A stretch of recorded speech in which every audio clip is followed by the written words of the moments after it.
Ho ho! Hello there! How are you?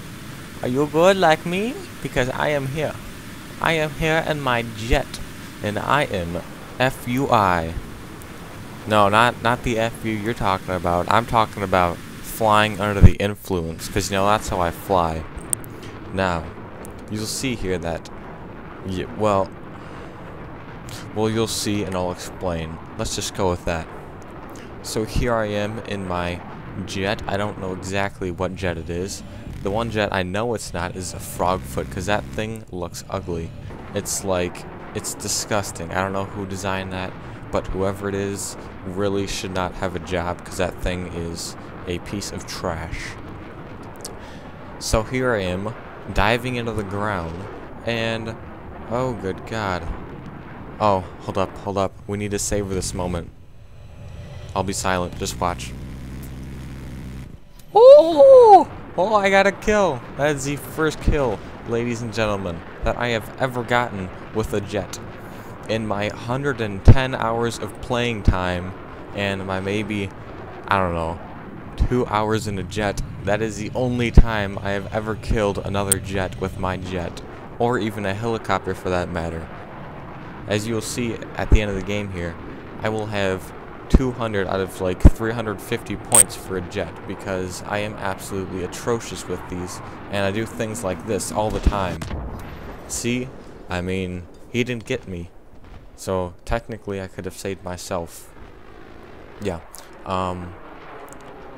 But good luck God, I am absolutely atrocious, and I should never be an aviator, because I am absolute garbage with jets. But of course, I am persistent. I'm a persistent bugger. I really am. So I go back in, and I try again. Although I don't actually know what I do this time. I might just... oh yeah, I do that. Yep, I think that happens quite a bit in this game too. I don't exactly know what I'm thinking when I do that, but it is rather interesting when it happens.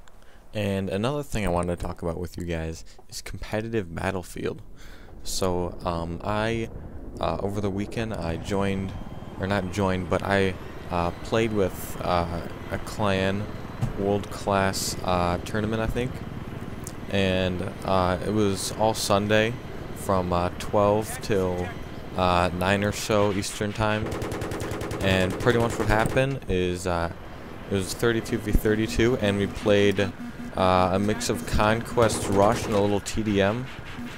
And everyone was on TeamSpeak, and we just had a grand old time. So I think that if, you know, more people do that, they could really experience Battlefield, because in public games, you know, you have the idiots who small spam and that, but once you get together with a couple of guys, you can have a real good time, because, you know, no one's being an idiot, more or less. And, I mean, I was playing so much that my PC overheated. Like, I literally had to pull the case out from where it is and then take off the side, because it was at least like 70 or 80 degrees in there. If not more, probably more. I mean, it was really, I was kind of scared it was going to like catch on fire or something, because it was really hot. So needless to say, today I went out and I bought a nice new 80mm fan for the side of it. It's got blue LED lighting, and hopefully that'll keep it a little more cool, and hopefully won't have the problems again. But you know, if any of you guys play on PC and want to add me, my origin name is the same as my YouTube channel, Guardian Angel BD. So if you guys just want to do that, you know, I'll be happy to play sometime. And you know, I don't really play that much, mostly on the weekends, and even then not all that much because I have work. But hopefully we will be able to you know, squad up and have a good time. So if you guys want to do that, just feel free to, and just, you know, I'll accept your friend invite and let me know who you are, and we'll work something out. But back to the competitive gaming thing, you know, a lot of Battlefield is full of idiots, as I've said before. So I think the best way to combat that, and the best way to get really your money's worth, so to speak, out of Battlefield 3, is to play competitively. And that, you know, that doesn't have to be Major League Gaming, because that's like a life thing, not really just on and off. But you know, I think Game Battles has something like that. There's esports. I think if you search esports Battlefield 3, you'll be able to put your name in a group or list of people who want to play Battlefield 3 competitively, and then I think you know, teams will look at that list, and they will get in contact with you if you want to do that. And I really think it's worth it, especially if you have like extra free time, because you know, Battlefield 3 it really shines in the competitive scene, because all the tactics that go into everything that you do, you know, really bring out, really show when you try to be competitive. And as you can see right here, I am trying to disrepair that tank, and you know, this is because I really want that that gun, the QZW B95, I think. I mean, that it starts with a Q, I know that. And I was using that the entire day that we were doing that competitive thing, and I really love that gun. Like, that is yeah, that's likely my favorite gun in the game. I would equate it to the G53, especially if you like suppress it. And you know, the G53 is, you know, minimum recoil, high damage, high accuracy, and a decent mag. I think it's like 30 rounds, like the usual. And I really went on some rampages with that. So you know, if you guys haven't gotten that gun yet, I highly suggest it. And on my how to rush series, I will likely feature that gun next time I do one. But I have to get it first, because I still don't have it. I keep getting in trouble every time I try to get it. Those darn tank drivers are so darn a war these days. Just don't have a chance. And that, let's see. Oh yes, the Battlefield 3 patch that they moved back. You know, that's really not a cool move that you know, DICE did. I have a feeling, a big old hunch in me brain that says that it was really just EA just wanting that money. They get that money because, you know, every time that they put out a patch, they have to, I think, pay for you know, rights to put out the patch, and they have to pay Microsoft to do that, and I think Sony. So that gives them even more of incentive to you know, wait until the last possible moment to put it on. And I get destroyed there.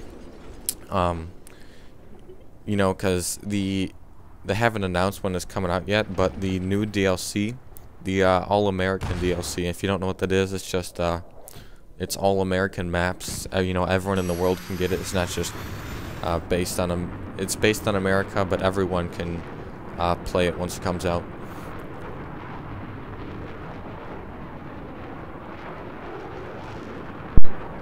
And pretty much so far, the DLC purely consists of, or not the DLC, but the patch consists of, you know, they're making every weapon its own weapon. So like the assault, the engineer, you know, all the classes and such are not, they don't have all the same attachments, and they aren't generally like the same thing. So what they're gonna do is they're just going to, you know, figure out which weapon can actually use which attachment. Like I know in one of my previous videos, in one of my How to Rush series, one of my guns that I was using a bullpup configuration, which pretty much didn't allow it to physically have, I think I was using like an underbarrel or maybe a shotgun. So physically it can't use that, but in the game I was able to use it because DICE, you know, they grouped that as an assault rifle, I think it was. And that it wasn't authentic. So that's what they're doing so far, and they're also changing or tweaking the weapon stats and there are tons of videos on YouTube about that.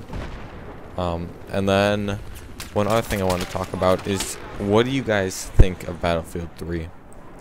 You know, I started in Bad Company 2. It was the first Battlefield I've ever played, only Battlefield I've ever played before this, and most likely it's the only Battlefield I will ever play. And I personally love that game, but I don't have as much hours in it as I do this game. That's probably because I was a Call of Duty player, but I have recently switched to PC and have become pure Battlefield, at least for first-person shooters.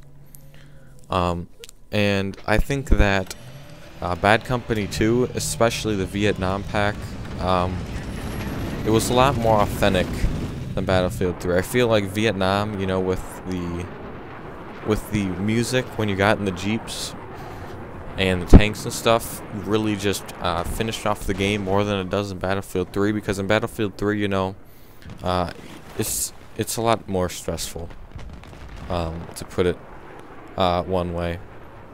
I don't exactly know why. I don't know what the problem is. I think the problem might be the music, because the music really adds an element of fun to the game that you don't get usually in normal games. And then like the Vietnam pack, I don't really know how to explain it in words, but it had teamwork with a mix of you know, the Vietnam era. It was different landscape, unlike Battlefield 3, and here you pretty much see my normal jet flying skills, or my normal aircraft skills in a nutshell. Like, that's how I usually fly. But you know, Vietnam was more authentic, and it had those just little things that really finished off the game for most people. And I think that's why a lot of people have liked it. Because I know when I've gone in some lobbies, I've chatted with the guys in there about it, and they totally agree with me that you know, having a more authentic game with different things that really set it apart from the other games, you know, besides just like vehicles and all that, like horns and jeeps, was a big one, at least for me. And then so was the music. And you know, I just think that combined with the changes you're making to the weapons and the vehicles and such, I think that can really make this game really, you know, probably one of the best games ever made, if not the best, at least for first-person shooters. And as you can see here, I don't know if I get this guy or not. I think I do.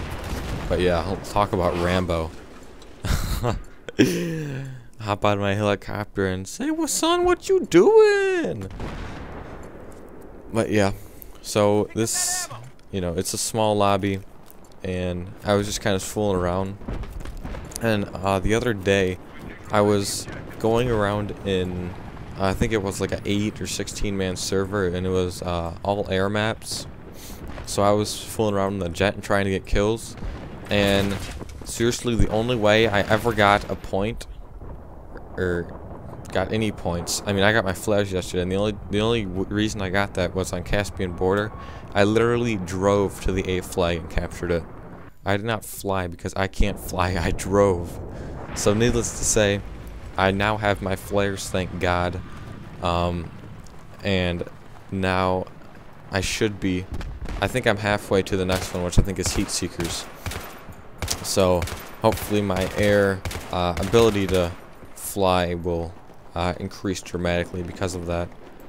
Granted, I don't think it will, purely because I see other people with jets taking me down all the time with the normal machine gun, and I honestly don't know how they do that. I find those things impossible to use. But luckily, I am practically unbeatable in the tanks.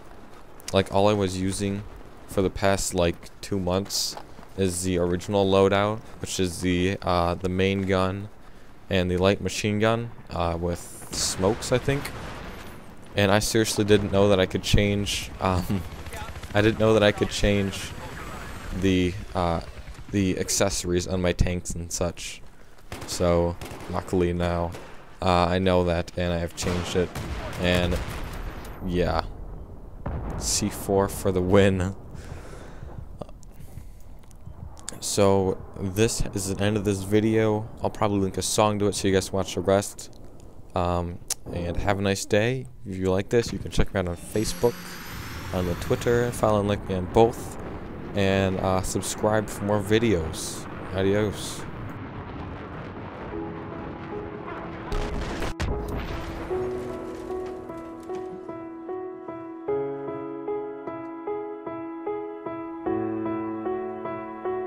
Where'd you go?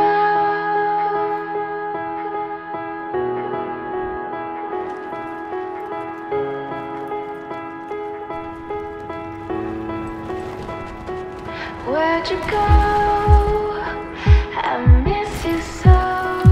Seems like it's been forever that you've been gone. Where'd you go? I miss you so. Seems like it's been forever that you've been gone. Where'd you go?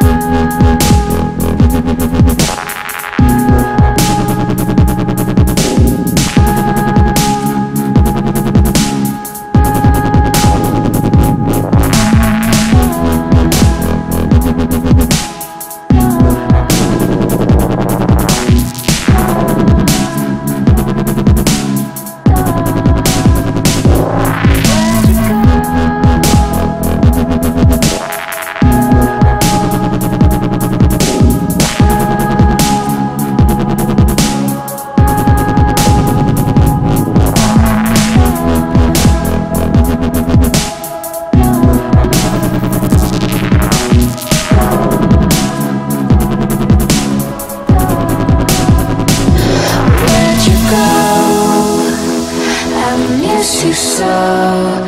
Seems like it's been forever that you've been gone. Where'd you go? I miss you so.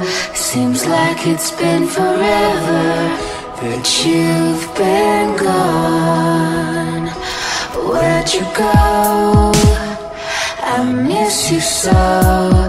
Seems like it's been forever that you've been gone.